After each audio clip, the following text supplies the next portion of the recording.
Oh, what is up, people? Hope you're all doing well. Welcome back to more Esports Talk. Immortals, back in the news. I haven't talked about Immortals ever since the whole OpTic thing. Ironically enough, around this signing, guys, not only their first ever female content creator, their first ever content creator, as it's being titled out there, especially going forward in 2020 and beyond, which is super interesting. That's going to be Pterodactyl. If you guys do not know, for the longest time, for many years, used to call her Pterodactyl, which is really weird. Main game CSGO, mostly known for her Twitch streams and Twitter interactions. I would have liked this of a FaZe Ewok signing in terms of impressions-wise. It's definitely not a Valkyrie, a Brook AB. It's certainly not what a Pokimane pickup would be for many organizations out there, but still a solid one, especially for CSGO fans, and especially, again, her engagement on Twitter, that kind of thing. A pretty solid streamer as well on top of all of that. Now, continuing to talk about this, though, I'm very curious why it took so long for this deal to go through. We actually have a video about this I covered a few days ago, that being Hector taking care of his own. Of course, the former owner and CEO of OpTic Gaming,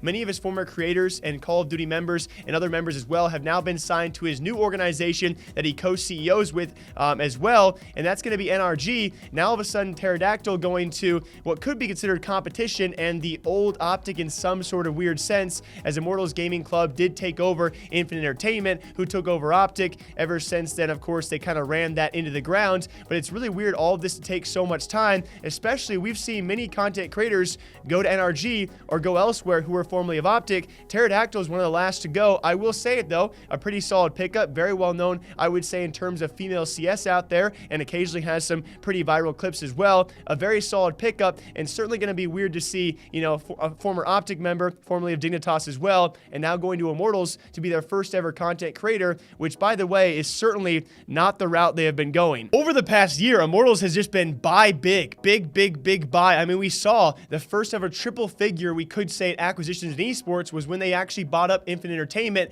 and OpTic under that umbrella, $100 million supposedly the figure, and with that, they brought in some teams that kind of brought in conflicts of interest, right? The Overwatch team, alongside that, other leagues out there as well, which actually had conflict of interest. League of Legends, they had to get rid of a lot of those assets and sell them off after acquiring them because they had multiple teams inside the same esports. It was a bit of a mess, and certainly going forward, they are nothing close to what OpTic was. OpTic used to be the big content team, right? Now Immortals really focuses on results. They're kind of like the Liquids, the TSMs, borderline Cloud9, the focus on the tournament wins kind of thing, and not really content creation, and that's why Pterodactyl is going to be labeled as one of their first ever content creators. Best of luck, of course, to her going forward as well. Like I said before, not a gigantic pickup, which I think we will see maybe sometime soon for other esports organizations that kind of try and focus on that content. We've seen NRG, they got TST, Team Summertime, that's a content team. We have 100 Thieves, they signed the Mob, that's a content team as well. Both those teams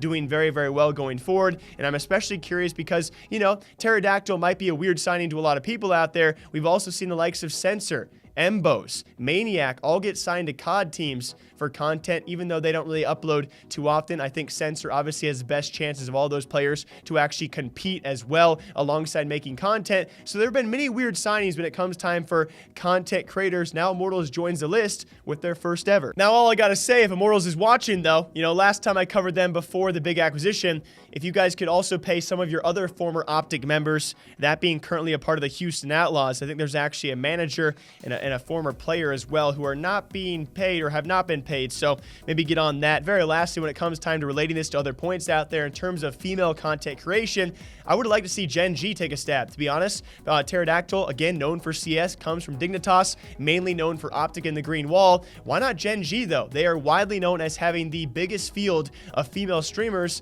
I think she would have fit in just perfectly as well with some of their newly established partnerships. And again, of all organizations in esports, they have the widest field of female streamers. I would have loved to see that. Either way, I can't really complain about this one, although I can't help but see Immortals and think enemy of OpTic, and I think of Pterodactyl as an OpTic member. But either way, their first ever content creator launching 2020 and forward. We will see if they sign other people next and maybe try their own type of thing that NRG, FaZe Clan, the like of a lot of top tier organizations are really trying to do, because when it comes to having big money, Immortals supposedly does. We'll see if they spend it. Until next time, hope you guys all enjoy. My name is Jake, breaking down esports and gaming news every single day, all day long. Take care of yourself. Bye.